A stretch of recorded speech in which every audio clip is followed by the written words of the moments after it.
Morning guys, good morning, good morning, kumusta? Andito naman sila Katsero Bisaya guys at magkukomento naman tayo sa mga nangyari sa lipunan, lalong-lalo na sa politika. Ito guys, matindi. Isang general, first time in the history, na hindi sumunod sa utos ng Pangulo. Alam niyo kung saan to nangyari? Sa US, sa Amerika. Inutusan ni Donald Trump ang general para magpadala ng mga troops o trupa niya sa Los Angeles dahil nga nagkaroon ng riot doon. So, hindi pumayag ang general. Pero alam nyo guys kung sa atin to nangyari, sigurado. Diba? Kahit na unlawful, pag once na inutos ng Pangulo, susunod yan siya sa chain of command. Kaya-kayang gawin to ng Pilipinas? Ni Browner, ni General Torre, kaya kanilang gagawin to? Ang TOGC nga, tahimik lang sa Davao, gumagawa ng kanilang mga missionary works. Pero nilusob pa ni Torre, di ba? Ginambala pa, binalahura pa yung kingdom ng mga taga QOGC. Oh.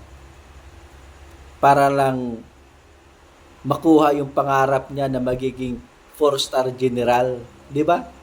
Breaking news. Trump gave the order, but for the first time, the military said no. In a historic moment unfolding in California, General Mark Milley, one of the most powerful military leaders in the U.S., openly defied former President Trump's directive to use the military against immigrants. Standing firm, Milley reportedly told the president, "I will not use the U.S. Army to carry out injustice. If you cross this line, you'll be facing me." His words, captured in real time, have triggered a political firestorm. Trump's attempt to invoke fear through military force has instead ignited resistance, not from protesters or lawmakers, but from within the chain of command. General Milley went further, saying that Trump's actions violated the Constitution, and that if these abuses continued, the military would take steps to protect the country from the inside. It's rare, almost unheard of, for a general to publicly stand up to a president, but this moment made one thing clear: no army, no weapons, no power can defeat a nation. Yan ang tunay guys na protector ng mamamayan at ng konstitusyon. 'Di ba? Hindi sila partisan, hindi sila loyal sa pangulo, kundi loyal sila sa mga taong bayan. Ano bang sabi ni Browner nung nakaraan? We vow to defend the Constitution of the Philippines. No? That means that we have to follow the chain of command.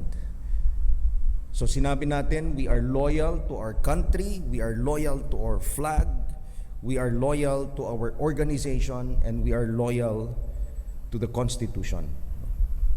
This also goes to say that we are loyal to the duly constituted authorities. No? Boom. Tapos, 'di ba? Oh. Loyal sila sa Constitution at saka loyal sila sa constituted authorities. Sino ba yung constituted authorities, 'di ba?